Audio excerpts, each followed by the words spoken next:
Hello, my name is Veclal Gündüz. Here we are together for Bank 408 International Banking. First of all, I would like to introduce myself. I am Associate Professor. I have done banking for 16 years and now I am in academic life for last 4 years. In our course, we would like to introduce you the bank, international banking, and the book that I have chosen for you is International Banking for a New Century from Eran Fennell. This is the book cover and you can find it in your portal as well. So what we would like to do for the banking, firstly, for the first chapter, we will present an historical overview from the origins of international banking through the first decades of the 21st century. So in our chapters, we will continue to see how the banking turned into the international banking. So in chapter 2, we will consider international wholesale banking and examine how between the late 80s and early 20s. In chapter 3, we will consider international personal banking, retail and private. In fourth chapter, we will examine the causes, ramifications and resolution of specific bank failures, which is called systematic crisis. And in chapter 5, we will consider sovereign risk. In chapter 6, we will begin by reviewing the rationale for bank regulations, which is correspondent for the international banking system. And in chapter 7, we will examine how domestic macroeconomic conditions, international political forces and major external economic events have combined to shape the structure of banking industries. And our last chapter, which is number 8, we will examine a series of situations in which international banks have failed to comply with domestic and international laws or regulations. Let us start by chapter 1, which is called History of International Banking. What we will learn in this chapter, a historical overview of the origins of international banking through the first decades of the 20th century. The revolution from domestic to global institutions, from separate deposits, savings, investment and custodial functions to the universal banking model. And at the end, I will show you the important terms that are used in international banking. Let us start for the history of international banking. The evolution of cross-border and cross-regional banking from the Middle Ages of 60s. The history of the central banking from the 60s to the 80s. The maturation and expansion of international banking from the 80s to World War II. Financial institutions, multilaterals, and international banks post-World War II. If we check out the 60s and 80s, we can see the Bank of Amsterdam is the first one, which was established in 1609.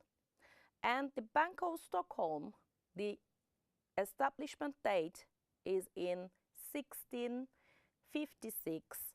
Bank of England, 1694.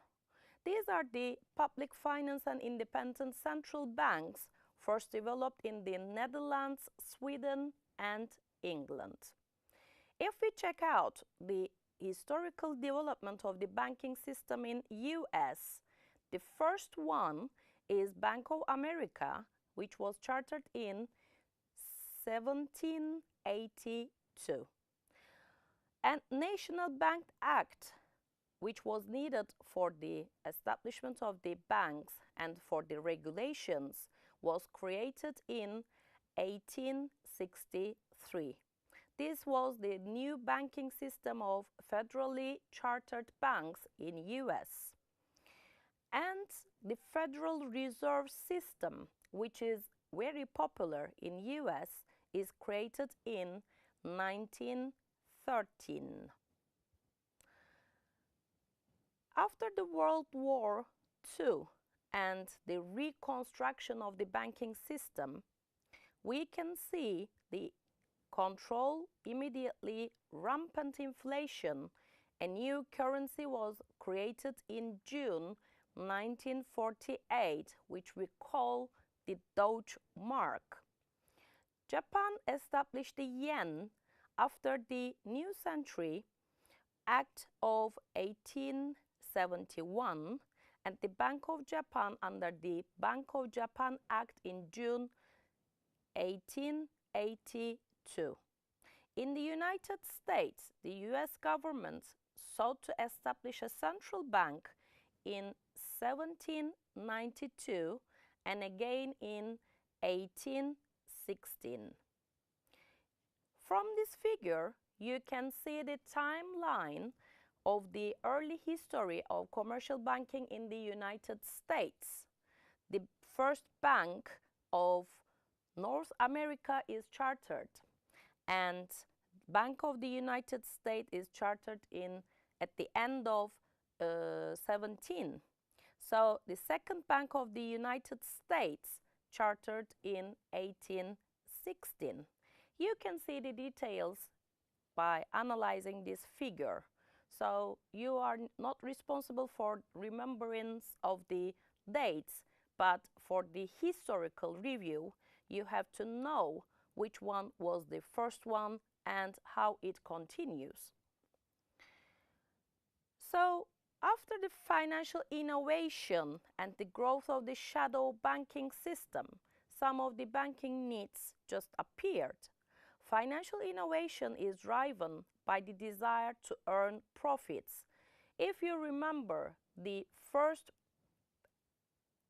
target of the companies and the banking is to making more profit on their transactions. A change in the financial environment will stimulate a research by financial institutions for innovations that are likely to be profitable. And here you can see a new term just appeared as financial engineering. So what are the responses for the banking according to these changes in demand conditions? We can separate these ones into some sections like the interest rate volatility, information technology, the innovation, and what happened to the banking system. Let us just analyze these ones. According to the interest rate volatility, adjustable rate mortgages, which is flexible interest rates, keep profits high when rates rises. Lower initial interest rates make them attractive to home buyers. And also some of the financial derivatives appeared. So what are they? Like swaps, options, features. The ability to hedge interest rate risks. We will analyze them in chapter 2. Payoffs are linked to previously issued, like derived from securities. And the banks has responses to changes in supply conditions, which are information technology. Bank credit and debit cards, improved computer technology lowers transaction costs. Electronic banking, ATM, home banking, ABM and virtual banking, and nowadays mobile banking system is more comparable for the banks. Junk bonds, commercial paper market.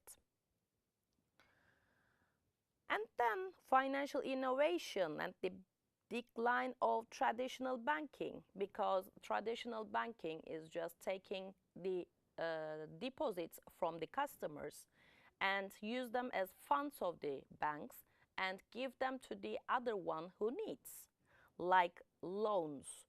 We will see this in chapter 3 also.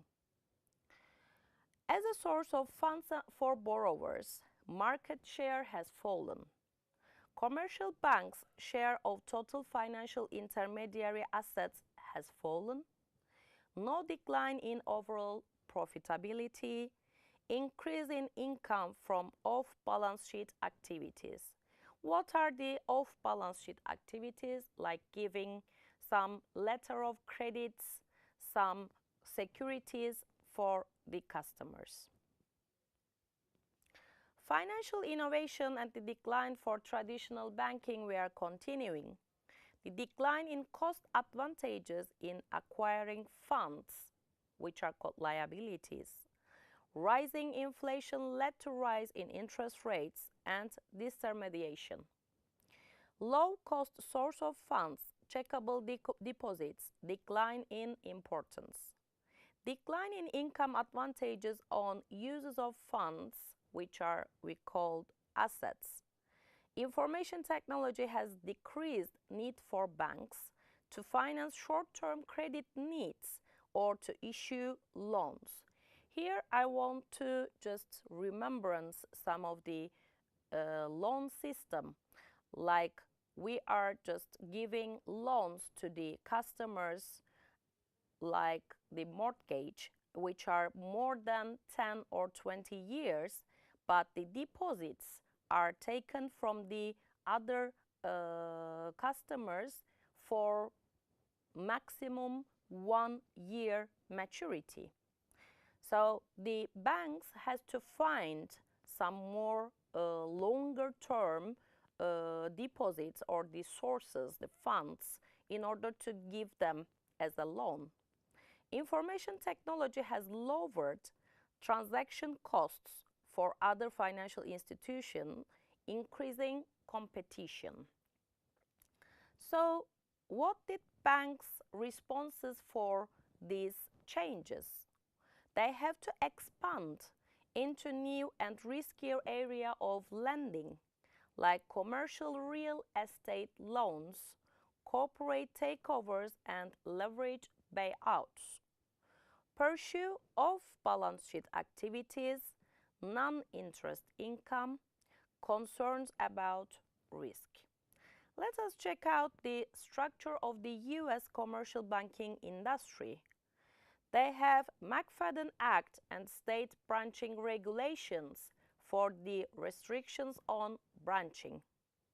Response to branching restrictions, bank holding companies, automated teller machines, which we call them ATM machines, because you have to just respond immediately to the customers.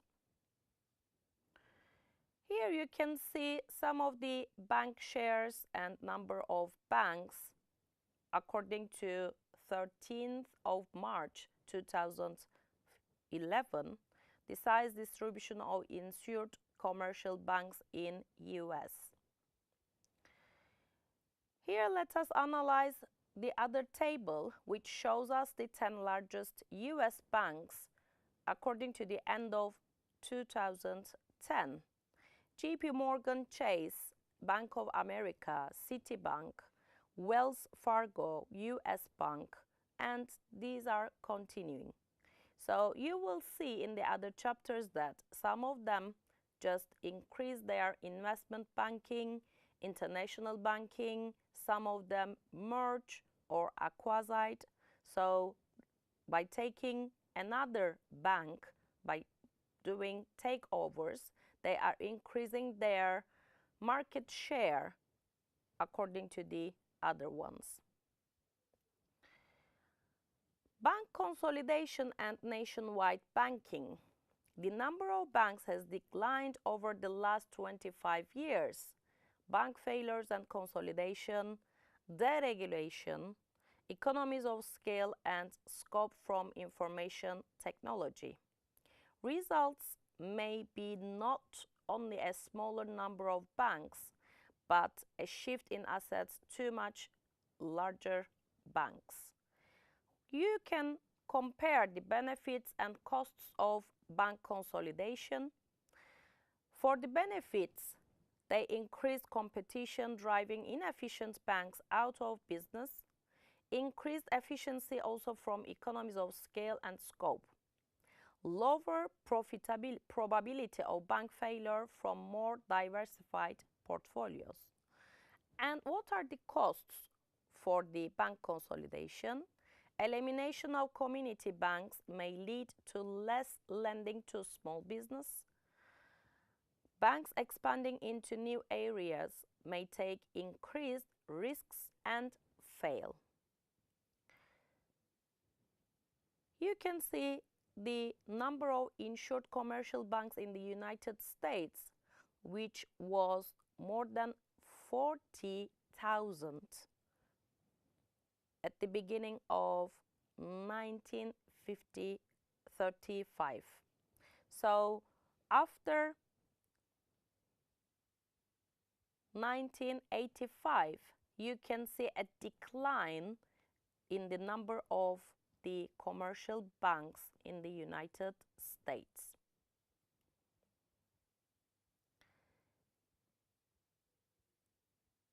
I'm just passing these ones because you can follow them for the separation of the banking and other financial service industries. So I would like to just check out the separation of banking and other financial services industries throughout the world. We have mostly common term, universal banking.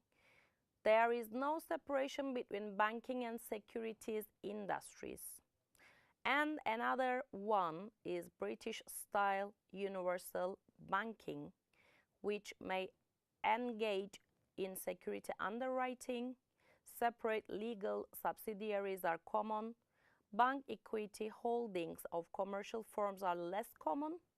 Few combinations of banking and insurance firms. And we have another some legal separation allowed to hold substantial equity stakes in commercial firms, but holding companies are illegal. So we have some regulation and structural review for the banking system. We have savings and loan associations, mutual saving banks, credit unions. And let us check out the main topic of our course, which is international banking. As you see, during the history, there is a rapid growth for banking industry. Growth in international trade and multinational corporations, global investment banking is very profitable. The ability to tap into the euro-dollar market. So these are all change and find the needs for international banking system in the world. There are some important parts like euro-dollar market, which is dollar-denominated deposits held in banks outside of the US. Most widely used currency in international trade, offshore deposits not subject to regulations, important source of funds for US bank. And what we have more, the European Central Bank. The creation of the European Central Bank on January 1998 was a unique phenomenon. It is established to set monetary policy for a regional bloc and one currency zone. Under the supervision of the Maastricht Treaty, all central banks of the European member countries had to renounce sovereignty and become part of a new entity, the European Central Bank. LIBOR and SWIFT are the most common terms that are used in international banking. When you transfer your money, you have to use a SWIFT. Let us check out what are these terms meaning. LIBOR, London Interbank Offer Rate, established in 1963, set the criteria for the euro currency interbank market, challenging flows of capital between international banks. And the SWIFT, Society for Worldwide Interbank Financial Telecommunications, was created in Brussels within 239 banks in 15 countries to establish common standards for financial transactions. Nowadays, I believe in that the numbers increased rapidly, and SWIFT is a huge transaction facility in the world. And we have foreign banks in the US. Let us check out what are they.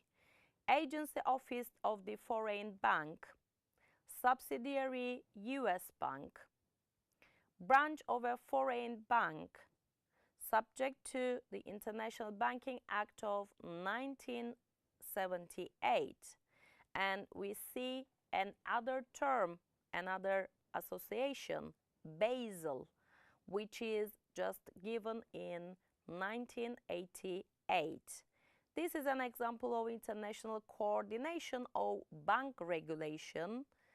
It is just the set of minimum capital requirements for banks, and we will analyze Basel 1, 2, and 3 in the other chapters. Here we have another list for the 10 largest banks in the world. BNP Paribas, Deutsche Bank, Barclays, Crédit Agricole are the mostly known and the largest ones in the world. You can analyze them according to the total assets for the end of 2011.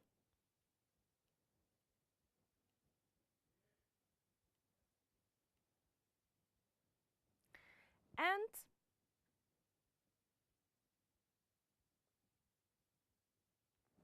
another one is the European monetary system, which just a huge system for the European countries. 8 members of European companies fix exchange rates with one another and floated against the US dollar. ECU value was tied to a basket of specified amounts of European currencies, fluctuated within limits, led to foreign exchange crisis involving speculative attack.